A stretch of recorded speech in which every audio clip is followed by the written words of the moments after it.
சித்தர் கதை இளமையின் சோம்பல், முதுமையின் வருத்தம். ஒரு காலத்தில் மலை அடிவாரத்தில் ஒரு சிறிய கிராமம். அந்த கிராமத்தில் மாதவன் என்ற இளைஞன் வாழ்ந்தான். உடல் வலிமை, கூர்மையான அறிவு எல்லாம் இருந்தும் அவனுக்கு ஒரே பழக்கம், நாளை பார்த்துக்கலாம் என்ற சோம்பல். காலை வந்தால் உறக்கம், மாலை வந்தால் பேச்சு, இரவானால் கனவுகள். ஒரு நாள் அந்த கிராமத்திற்கு ஒரு சித்தர் வந்தார். கண் தீவிரம், நடையில் அமைதி. மாதவனை பார்த்து கேட்டார், இளைஞனே, தினமும் என்ன சாதிக்கிறாய்? மாதவன் சிரித்தான். சாதிக்க காலம் நிறைய இருக்கு சுவாமி, இப்போ அனுபவிக்கணும். சித்தர் மெதுவாக ஒரு சொல்லை மட்டும் சொன்னார், விதைத்த காலத்தில் விதைக்காதவன் அறுவடை காலத்தில் அழுவான். அதை மாதவன் சிரிப்போடு புறக்கணித்தான்.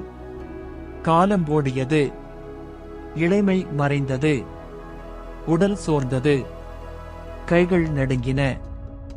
ஒரு நாள் முதுமையில் உட்கார்ந்து கொண்டே மாதவன் நினைத்தான், அப்போ கொஞ்சம் உழைத்திருந்தா இப்போ இந்த வருத்தம் இருக்காது. அப்போது மீண்டும் அந்த சித்தர் தோன்றினார். இப்போ மாதவனின் கண்களில் சிரிப்பு இல்லை, வருத்தம் மட்டும். சித்தர் சொன்னார், இளமையில் சோம்பல், முதுமையில் வருத்தம். உழைப்பை தள்ளி போடுவது, வாழ்க்கையை தள்ளி போடுவதுதான்.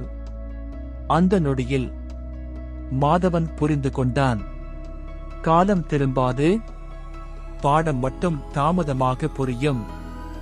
சித்தர் உபதேசம்: இளமை என்பது வலிமை அல்ல, வாய்ப்பு. அதை வீணாக்கினால் முதுமைதான் அதன் விலையை வாங்கும். இன்றைய நாளை தவிர்ப்பவன் நாளை தண்டனை பெறுவான். இன்றை பயிற்சி செய்பவன் நாளை ஞானம் பெறுவான்.